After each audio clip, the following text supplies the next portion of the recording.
Kita kembali lagi ke video perkuliahan kalkulus lanjut. Kita masih ada di bab 15, di mana bab 15 itu adalah tentang integral garis dan integral permukaan. Nah, sebelum masuk ke topik selanjutnya, yaitu 15.3, di sini saya akan membahas dulu tentang, saya ada kelupaan satu contoh soal tentang integral garis, di mana pada contoh soal ini tuh kita diminta untuk menghitung luas daerah di bawah kurva dari ini ya, dari sebuah integral garis ya. Jadi integral garis itu bisa dipakai untuk menghitung luas daerah di bawah kurva. Nah, saya akan coba gambar dulu. Ya, jadi misalkan saya punya sebuah fungsi f, f-nya itu adalah pengubah banyak ya, atau dua variabel ya. Nah, jadi seperti ini. Ini sumbu x-nya, ini sumbu y-nya. Nah, ini adalah z yang sama dengan f x, y. Nah, misalkan saya punya sebuah kurva yang hidupnya itu di R2 ya, yang hidupnya di lantai ya, di bidang XY ya. Nah, gini nih. Nah, kemudian saya punya fungsi Z-nya, Z sama dengan fx. Nah, itu adalah seperti ini. Misalkan saya pakai warna merah. Ya, seperti ini. Dan ini tuh kita mau cari luas daerah dari di bawah kurva yang warna merah itu gitu ya. Jadi seperti ini nih. Jadi ini C-nya ya. Jadi kita mencari luas daerah ini semua. Nah, ini gimana? Nah, jadi luas daerah di bawah kurva ini bisa dihitung dengan menggunakan integral garis ya. Nah, saya akan ada contoh soal habis slide ini. Nah, ini contoh soal saya ambil dari buku. Carilah luas dari sebuah permukaan ya. Permukaan yang warna biru nih ya. Yang merupakan luas daerah di bawah kurva dari kurvanya itu adalah Z sama dengan 1 min X kuadrat ya ini. Nah, dan di bawah kurva dan yang mau kita integralin itu adalah sepanjang ini ya, lingkaran ini 1 sama dengan X kuadrat tambah Y kuadrat ya. Nah, jadi yang mau kita hitung itu adalah luas yang warna biru ya. Nah, kalau kita mau coba cari yang sebenarnya kita lakukan itu adalah ini nih ya. Nah, ini C-nya ya, ini yang ada di lantai ya. Nah, kita mau cari luas daerah ini ya, dengan menggunakan integral ya. Luas daerah ini ya. Nah, karena luas daerah ini itu adalah sepanjang lingkaran.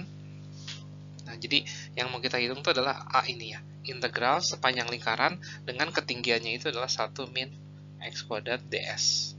Nah, ini yang mau kita hitung.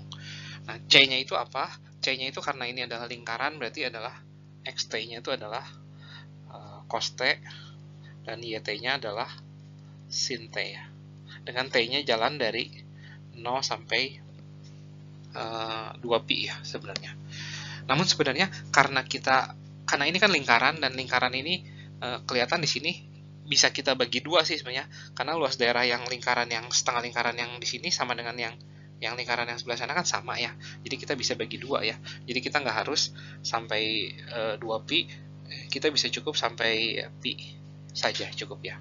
Jadi atau sampai pi per 2 aja cukup ya. Berarti kita cukup menghitung A1 ya, integral dari 0 sampai pi per 2 ya.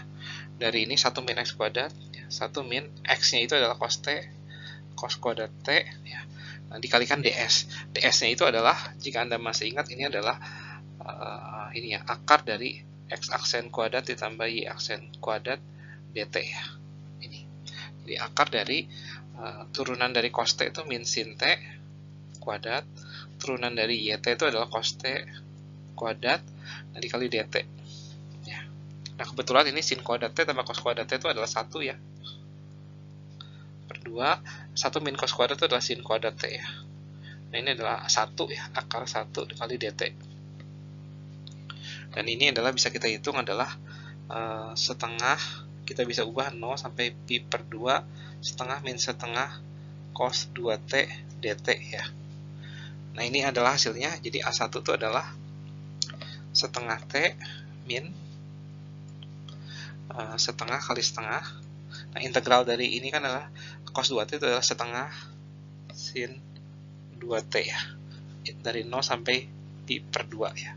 Dan hasilnya itu adalah dengan mudah ketika dimasukin 0, kebetulan 0 ya. Ketika dimasukin 0, Nah, jadi kita cukup ketika kita masukin pi per 2 ya.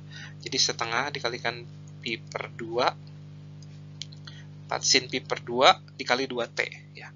Jadi sin 2 pi ya. Sin pi itu 0 ya. Jadi dengan kata lain ini adalah A1 itu adalah pi per 4 dan luas daerah keseluruhannya itu adalah 4 kali A1 ya. Nah, karena kita cuma ngitung dari 0 sampai pi per 2 doang, cuma seperempat lingkaran nih. Yang kita hitung tuh cuma seperempat lingkaran. Ya, jadi adalah 4 kalikan pi per 4 yaitu sama dengan pi. Nah, semoga cukup jelas ya contoh ini. Saya ada satu contoh soal lagi. Soal ini saya ambil dari latihan ya, latihan nomor 53. Nah, anggap ini tuh adalah sebuah kaleng Coca-Cola ya, yang dirobek atasnya sehingga menyerupai bentuk seperti ini gitu ya. Dan kita diminta untuk mencari luas daerah yang warna biru, luas permukaan sampingnya gitu ya. Jadi selimutnya itu tuh apa gitu ya. Nah, jadi bagian bawahnya atau dengan kata lain si C-nya itu tuh ada lingkaran ya. Lingkaran tuh berarti sama seperti tadi, yaitu adalah xt-nya adalah cos t, yt-nya adalah sin t dengan t-nya dari 0 sampai 2pi. Nah, namun karena ini nggak simetris ya, nggak bisa kita cuma ngitung sampai pi doang terus kita kalikan 2, ini belum tentu karena bagian atasnya nggak simetris ya. Bagian ketinggian dari setiap titik di C itu tidak simetris. Oleh karena itu kita akan coba integralkan semuanya ya. Berarti C f ds ini tuh menjadi apa? Dari 0 sampai 2pi. F-nya itu adalah ini udah dicari tahu, yaitu adalah udah dalam T lagi ini. Yaitu adalah itu 2 ditambah setengah sin 3T ya. Dan ini dikalikan dengan cos T diturunkan terus dikuadratkan, yaitu min sin T ya. Terus sin T diturunkan yaitu cos T, terus kita kuadratkan dikalikan dt ya. Dan ini dalam ini kan sama dengan 1, jadi kita nggak usah pusing sih. Nah, ini adalah 2 ditambah setengah sin 3t dikalikan dt ya. Dan tinggal kita integralkan aja dengan mudah, yaitu adalah 2t ditambah setengah min sepertiga cos 3t ya. Dari 0 sampai 2pi. Ya, kita coba masukkan ketika dia 2pi dulu. 2 dikalikan 2pi ditambah, dikurang ya harusnya. Dikurangin 1/6 cos 6pi ya. Nah, ini ketika kita masukkan 2pi, dan ketika kita masukkan 0 itu 0 dikurangin 1/6 cos 0 ya. Nah, kita punya 4pi. Yang saya lupa tulis sama dengannya. 4pi dikurangin 1/6 dikalikan cos 6pi itu cos sama dengan cos 2pi berarti 1 ya. Nah, ini plus 1/6 cos 0 itu 1 ya, berarti kecoret. Dan berarti ini jawabannya adalah 4pi. Nah, semoga cukup jelas dari kedua contoh ini. Nah, sekarang kita siap untuk masuk ke bab 5.3 ya.